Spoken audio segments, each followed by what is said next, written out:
It's 102 degrees, a pretty normal Dubai summer evening. My brother and I, we see the Golden Navy Chevy Tahoe parked around the corner. Even though we had just finished soccer practice, we make a dash for the AC we know is waiting for us. As we get closer, we see our mom in the driver's seat and our two cousins in the car waiting for us. We haven't seen them in a couple years, so as soon as we hop in, there are those enthusiastic hellos that you know teenagers are famous for. Hey, what's up? Not much. Cool. So our mom asks, how was soccer practice? Good, but I'm really tired. Yeah, I know. I have no idea how Cameron is so fit. I notice our cousin's giving us weird looks. Yeah, seriously, he's the most fit guy on the team, and I've been training all summer. Weird, right? Well, my cousins are British, and if you know anything about their lingo, my brother and I had just been describing how attractive our teammate Cameron was. The same words mean different things to different people. And it doesn't stop there. You'd hear all sorts of interesting things at an international high school in Dubai. For example, talks about who had the highest quality phone would get weird looks from our Korean classmates. To them, quality meant brand new. Or why my Japanese classmates would start laughing. To them, quality meant zero defect. The same words mean different things to different people. But let's be real. Calling your teammate hot by accident or describing your Nokia 3310 as a zero defect phone is kind of funny. Well, sometimes the different meanings of words aren't so funny. Sometimes they lead to distance between friends, distance in our communities, distance in our society.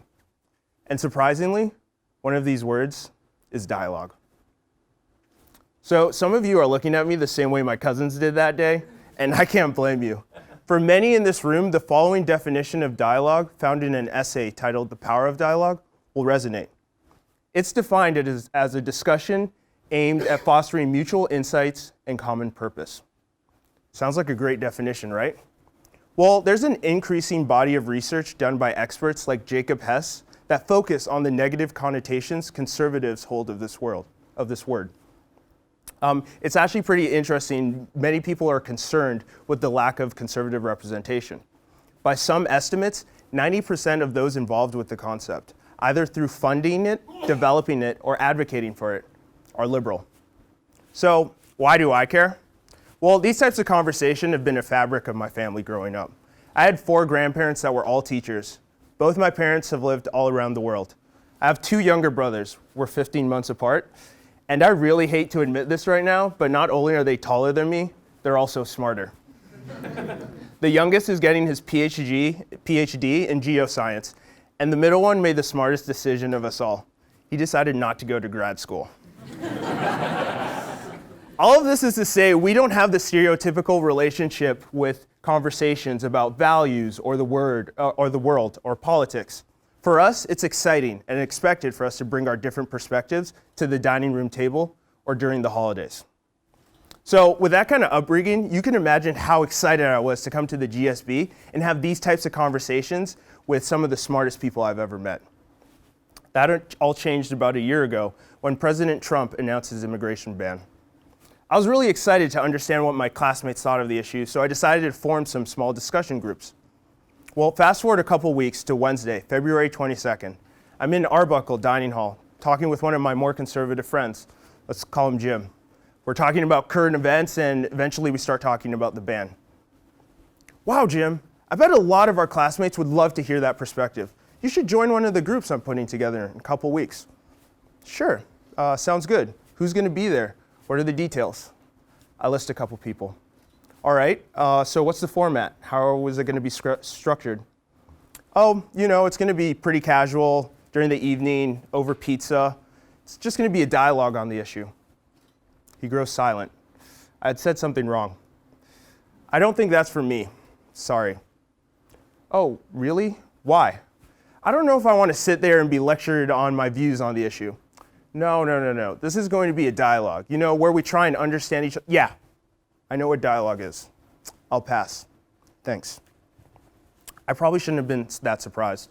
Earlier that week, I'd sent an email to another conservative friend with the title, Finding the Right Forum for Dialogue. He responded with, really appreciate the efforts to open up discussions, but don't believe this is the right place for me to help. Sorry. So why was my message so off? Even though it's not required, many expect dialogue to alter their views on issues.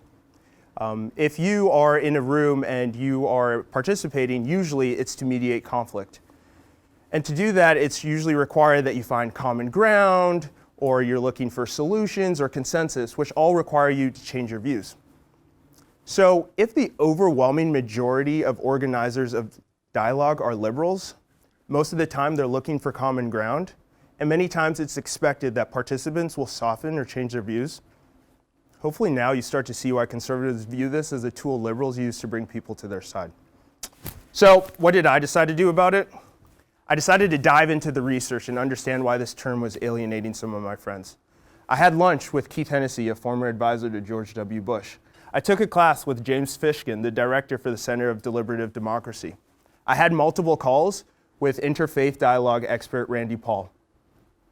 If the same words mean different things to different people, research has shown that reframing the concept of dialogue can reinforce the healthy norms of discourse that are practiced on both sides.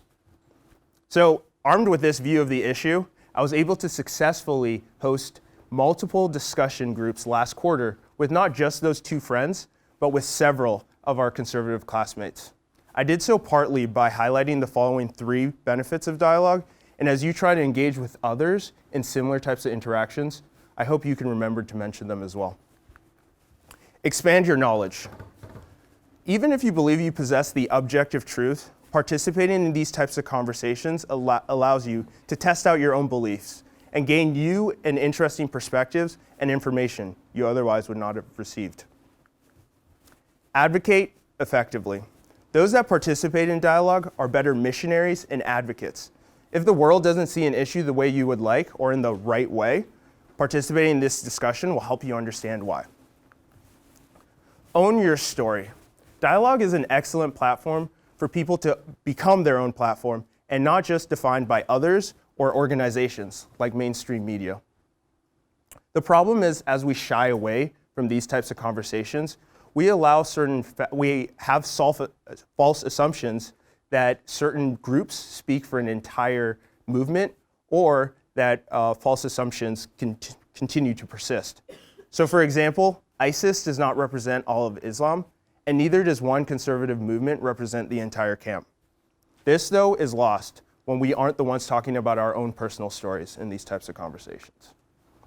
So different meanings of words can lead to some funny stories, and sometimes they can lead to distance, while other times they're the foundation of a country. We hold these truths to be self-evident, that all men are created equal, that they are endowed by their Creator with certain unalienable rights. The phrase all men are created equal means something different to us today than it meant to our founding fathers. And that's okay. They had different ideas, different assumptions, different connotations, but they worked through it. They did so by defining those differences and the benefits of them. Today, let's do the same thing. Let's realize that dialogue can mean different things to different people.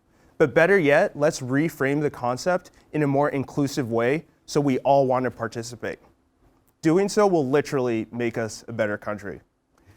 And by the way, is it just me, or is the word literally starting to mean something different these days? Thank you.